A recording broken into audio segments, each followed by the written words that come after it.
Let's grab 3 of these, I'm not sure what they're called, these coconut ones with the vanilla filling. So we got 1, 2, 3 boxes, and I'm not gonna lie, the dozen is for the internal team. What's going on, guys? Today's Saturday, we got a new video for you guys. We got a lot going on today. It's a pretty stacked day. We just secured the package. It's back there. We got a bunch of donuts in the back. We get that for our clients. We get it for our team on the job site. And of course, we get some for ourselves, the internal team. So it is Saturday, and just because it's the weekend, another week flew by, doesn't mean we don't have a lot going on today. We're headed to a job site visit right now. After that, we have to go drop off some material samples. We're meeting with one of our clients on a project that's coming up. That's a $45K full primary bathroom renovation. And then from there, we'll probably be visiting another job site. Saturdays, our main focus is to look at the week and really take a step back and see what it is that we can do to grow the business, fix issues in the business, and really have that time to look back, because in the past what we've done is we just work, and there's no time, or we haven't made time to look at any issues that we have to fix, or really anything that we can do in regards to scaling the business.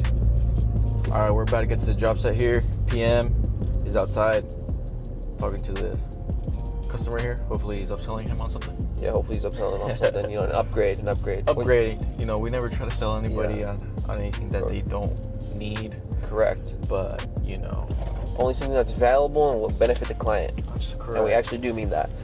Right, you just press the flip around button. Gotcha, for sure. And now you're on camera. And then, if you want to record out. For sure. All right, let me, okay. Just chill.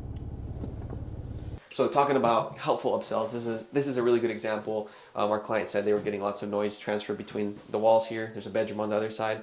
So essentially what we recommended is a rock wool insulation. It's an acoustic soundproof insulation. Obviously it's not going to completely cut everything out, but it's going to help. So on these walls, we're going to be doing that soundproof insulation.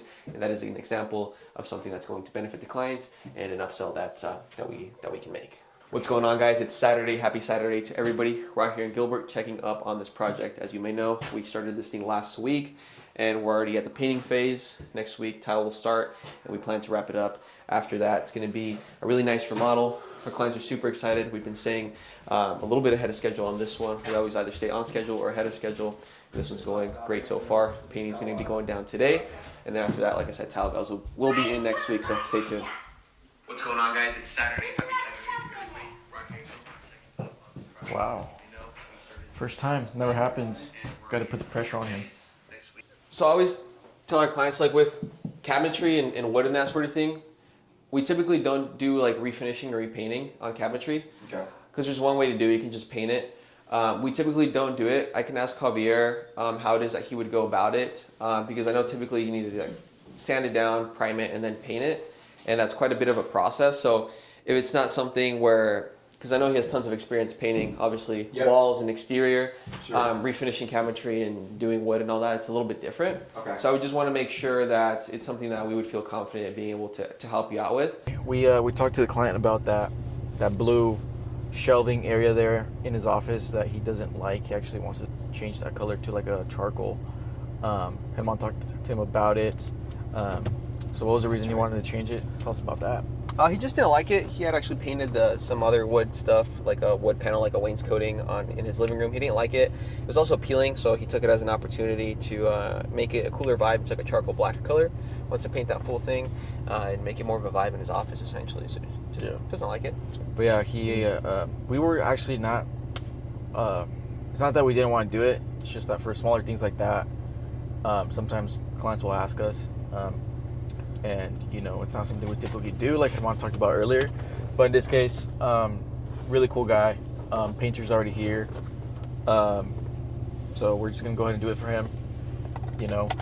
And it's gonna look nice. So we'll try to show you what that looks like later. Maybe I don't think we'll come back, but we'll see. Always log in the change orders or the scope of work orders or upgrades or add-ons as soon as they come in, because you end up forgetting about them at the end of the project. A few $100s here, a few $100s there can add up to thousands at the end that you forget to charge the client. So just go ahead and put those in. That's right. Good stuff right there. So right now we're gonna go back to the office real quick. It's actually like down the street, 5 minutes away.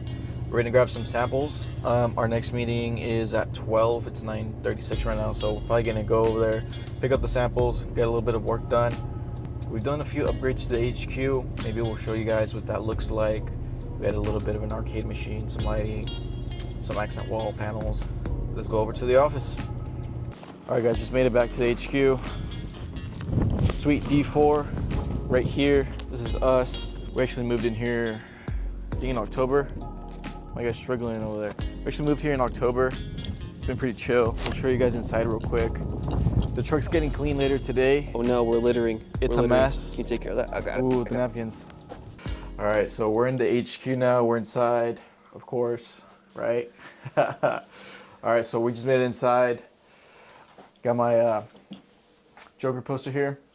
Got it for Christmas from that guy right there. But yeah, man, let me flip this thing around. You want to give him a little walkthrough or what? Of course, man, of course. So first things first, we've got my setup right here. Got I operate off of Mac. The other side of the office operates off of Windows, but we got the setup here, got the stand-up desk, it's adjustable. We got a mini fridge. We're trying to get a bigger one because we don't fit enough things in there. We got the media wall. Similar setup over here with Windows. We got the gaming computer down here where we operate a lot of the 3D renderings. A lot of Fortnite and stuff like that. Fortnite, come in, probably half the day is video games. And then we have the arcade machine right here. Check that out. ASMR. Sure. We got the plant, got another Batcave sign here. Welcome to the Batcave. We got our TV, got the setup here, and essentially we painted everything black, added some LED lights above to make the space feel more like a vibe. And then we got the warehouse over here. We got a bunch of stuff. Like Sergio said, we only moved in October, and it feels like we're already outgrowing it. So it's definitely a full house right now, which Yeah. is great. We literally filled it up in like a month. Got a lot of our tools on that side, and then could definitely be more use organized. this area now for food, which is unacceptable. But I do use it a little bit for like design stuff. We got the Falcon 79 there. If anybody's interested, it's for sale. And then, yeah, we got a lot of the materials. And then a couple more bikes. Nothing interesting, but that's our area there. That we use for some trainings with tile guys and stuff like that. So long story short, we bring in tile guys. They say they want they want to do work with the company. They want to collaborate. Bring them. They do an interview. If they pass the interview, they have a couple days where they come out here. They prep, waterproof, and tile a shower. If everything looks good, everything looks like it checks off, we move them on to the next step, which is a small job, and then we progress from there from smaller to bigger and bigger jobs. And that's how we do it. We want to make sure we ensure quality, and that's the system we have right now. Yeah, which is very interesting because I'll be honest, nobody does that. It's obviously an investment. It's pretty expensive to do this, honestly. It's like a few grand per trainee. So it gets kind of pricey. So we're definitely, when we interview guys to be on our team for that, especially for the tile role, we definitely want to be a little bit more picky with who we choose, because if we're going to train them, we're going to invest in them, then we want to make sure that we're being a little picky with who we bring in. Would you take a look at that? I was trying to get a six-pack this summer, but might not be a possibility. All right, we are on the way to deliver the second package of donuts. That's right. So, second project, we're on the way. This one's 2 projects, or 2 bathrooms, 1 house, so it's a multi-bathroom remodel project. So let's go check it out. But while we are on the way, Hermano actually got a very interesting text yesterday from a prospect, so from another client. Basically, once we go out to somebody's house, our goal is to onboard them onto our design process. If for whatever reason that doesn't happen, client's not ready, we send them the information and we follow up. We were following up with, let's call her Becky, and Becky, she was very nice. She was getting other quotes, and she already had one before we came out. She got one after we came out. Long story short, she ended up saying, "Thanks for coming out. Your quote was $40K over the average quotes that I've been getting," which is, it kind of sucks for both parties in this situation. It doesn't really worry us because we know what the premium services that we offer are priced at what they are, at a fair price for both us and the client. So it's tough for us to explain to the client that they're either not going to get what they wanted. So a lot of the times they think they're comparing apples to apples, and they're comparing apples to avocados, and it's very different, the scopes of work that you get sometimes, or the experience that you're going to get from different companies. So it's very hard to explain to somebody and be able to communicate that to them, or that they're either going to have that happen, or that somebody's going to come out, give them a bad experience, like I said, or they're going to end up taking their money and running off with it and just leaving the project halfway done. So, which it sounds like it's stuff that doesn't happen, right? Because if you're say you're a homeowner, you call 5 companies, let's say that, you think that because they are a company specializing in remodeling, you think that they're going to deliver, right? So when another contractor says, like, to be careful with who you talk to, make sure you're vetting your contractors, doing all these things, a lot of people call BS on that because they think we're just trying to, trying to sell them. That's but right. It's actually legit stuff. I mean, if you do your research, you'll know.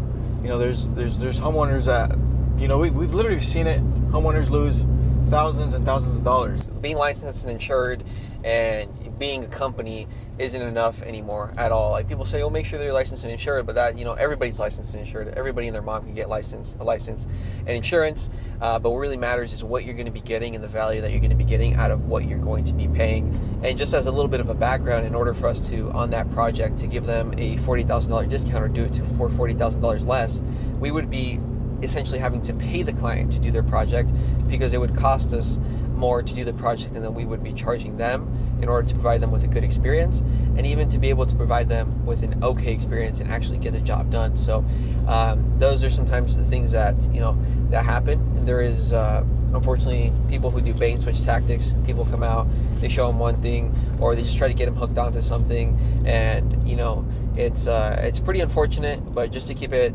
not a 50-minute rant here, that happens sometimes. You just got to strap on your boots, stand firm in knowing that you provide the value to the client, really trying to get on a call with them to explain to them what the differences are, what to watch out for, and for them to really be able to capture that. If not, unfortunately, you have to move on to the next one. And unfortunately, again, the only way they find out is going through the process, going through the project, still paying tens of thousands of dollars for a project, but not getting what they wanted or getting taken advantage of. So guys, just pull up to the job site, got the donuts for the guys, got the donuts for the homeowners. I don't think they're home. Let's go check.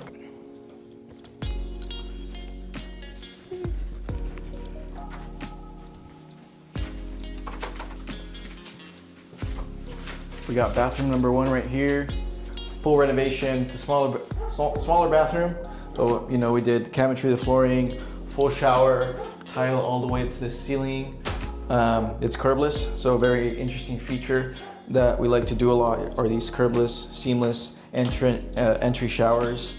I think the guys just grouted. It all looks very, very clean, but this is one of 2. The primary is upstairs, so let's go check that one out. All right, so check this out really quick. As we make our way upstairs, Herman, get the kind of like the floor covering that we like to do. I think this is like roofing, waterproofing paper. Is that what it is?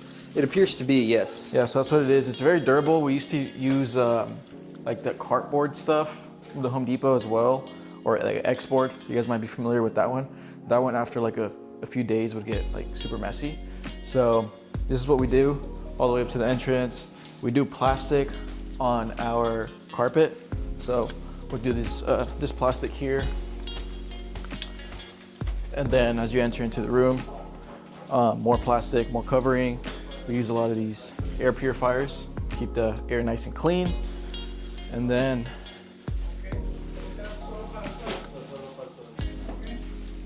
boys. Oh, sí, se viene aquí, mira. No, es que de hecho, mira. Es la masa. Sí. De hecho, ya salió, ¿ves? Ah, cabrón. Le quitaron todo el foam aquí. Alright, cool guys, so this is a primary bathroom.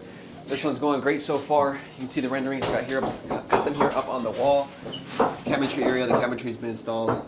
Full primary bathroom renovation, still in progress. It's been going by super smooth, so we're super excited to have this one come to fruition. But the prep inside the shower pan, everything in regards to preparation and waterproofing is getting done right now. Cabinetry looks really good. That's actually going to get templated for countertops within the next couple of days, and then we'll be off to the races from there. There's actually also going to be a new door here, so that did come in wrong the first time, which is unfortunate, So we reordered it. We're going to be installing it here pretty soon, coming up at the middle of next week. So we'll be good. Let's go downstairs real quick, and we'll take a look one more time at that one. Area that we repaired? For sure. So we're checking on the backyard right now. With this client here, we actually eliminated one window that was here. We replaced this one, did a smaller picture window. And then if you want to show them the other one.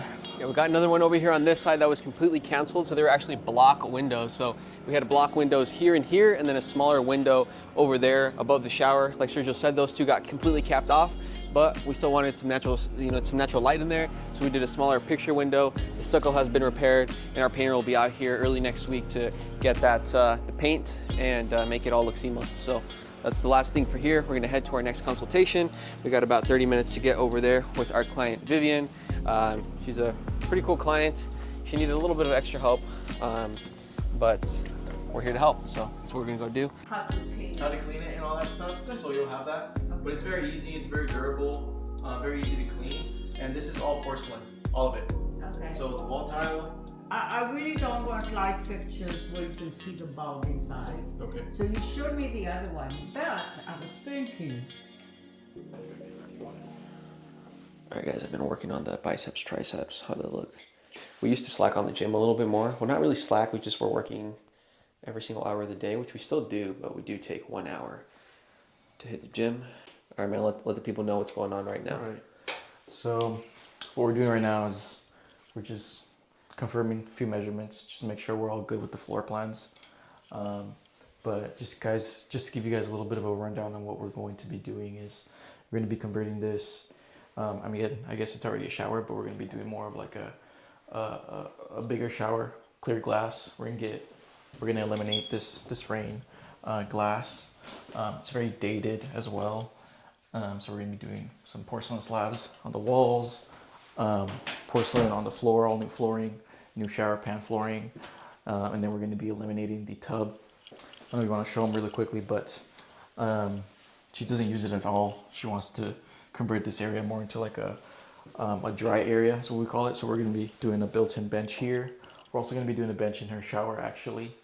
And then, all the flooring is going to get replaced. We're going to be doing new cabinets, new countertops, mirrors, lighting, all that good stuff. So it's a full renovation, really, including paint, drywall work. We're going to replace these door fronts, all that good stuff. So Right here, this is the OG floor plan, the hand-drawn one. But we also have the renderings, got the before photos and videos, but we got renderings we can throw up for you guys to see. But that's the process right there. From here, we start ordering materials. We start getting everything ready to get this puppy turned around and have a complete transformation for our client.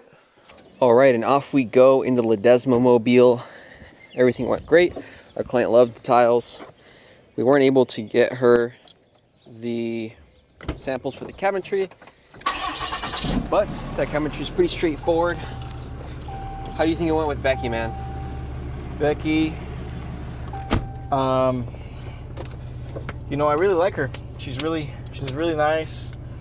I think we attract really great clients, so that's good.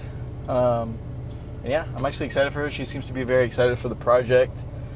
So yeah, we'll see. I think we scheduled her for June 17th is her project start date. maybe we'll make another video showing the final result or something. So we've been at the office for a few hours now, getting quite a bit of work done, but it's coming up on that time of the day where we have our Saturday meeting, and there's really one big topic that we're going to be talking about that has to do with project management, something that we've been having some issues with. Sergio's gonna go down and explain what those are and how we are going to solve those. Cool. We got the Shih Tzu here, guys. Just really quickly, please admire this beauty. Her name's Mia. She's a 6-year-old Shih Tzu, and she thinks she owns the world, so she is also my daughter. So yeah, so one of the friction points we're having right now is, I would say, is when transferring the info over to the PM, when starting a new project. So like Herman said, we're very big on systems and processes. And when starting a new project, we do have an SOP. in which, you know, we all sit down together, we revise all the plans, all the renderings, basically the full plan for the renovation. And the way we're doing it now has worked very well for us, but I think we could definitely do a better job at transferring the job over to the PM to where there's not as much confusion and there's a little bit more organization on his side of things. So the way we're doing it now, I think, is basically kind of like an info overload, or more of like a lecture, to where he gets all the info that we think he needs, and we don't essentially allow him to process everything on his own, sit down, review everything on his own, and come up with any questions or concerns that he has within the plans, the measurements, or the 3D renderings, or the project overall. So what we're looking to change now is come up with a better system and process to where we transfer more the same information to him, perhaps a little bit more optimized and more clear, to where he can just have all the information, take it in, sit down, revise it himself, and if there are any concerns or questions he has, then he'll know that on his own, instead of us being there and being like that point to where he kind of just can lean on, if that makes sense. So that's what the meeting for today is going to be about. We're going to sit down, go over all this information. We have some slides and a presentation that good old Gemini put together for us. So essentially what we're trying to do is just build all the systems and processes to where they're just replicatable, where it's a real system, where it's not us running the company, it's a system running the company, and anybody can really come into our place, and anybody who's competent can come in and essentially take over and have it run smooth, because we very much dislike the fact that sometimes we feel like the business is running straight from like us and not a system, and we want to move away from that, have a system, lock it in place. We're moving little by little, updating and optimizing our SOPs. And you know, just because you have SOPs or we have SOPs, it doesn't mean that they're efficient and that they're working well. But even if they are, you can always do something to better them. That's what we're doing. That's what the meeting is going to be about. Let's roll.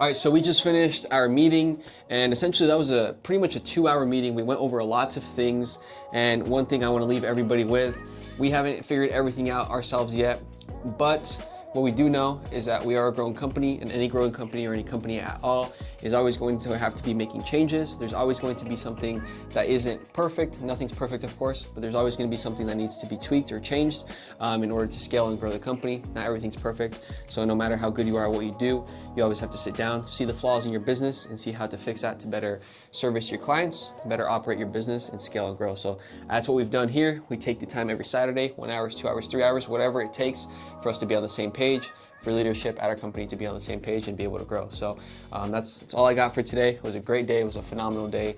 Gonna go into the weekend and have a great weekend now. But what do you got? Anything else? Sure. Nope. That's it. Everything you said is right. We're gonna wrap up the video here. It's been a really good, successful day. It's now nighttime, but yeah, we're gonna continue to get better at the videos. I hope we're gonna try being a little bit more consistent with them as we go. But if you enjoyed the video, I guess like the video, share, comment, and if you want to see any future videos, go ahead and subscribe, and we'll see you on the next one.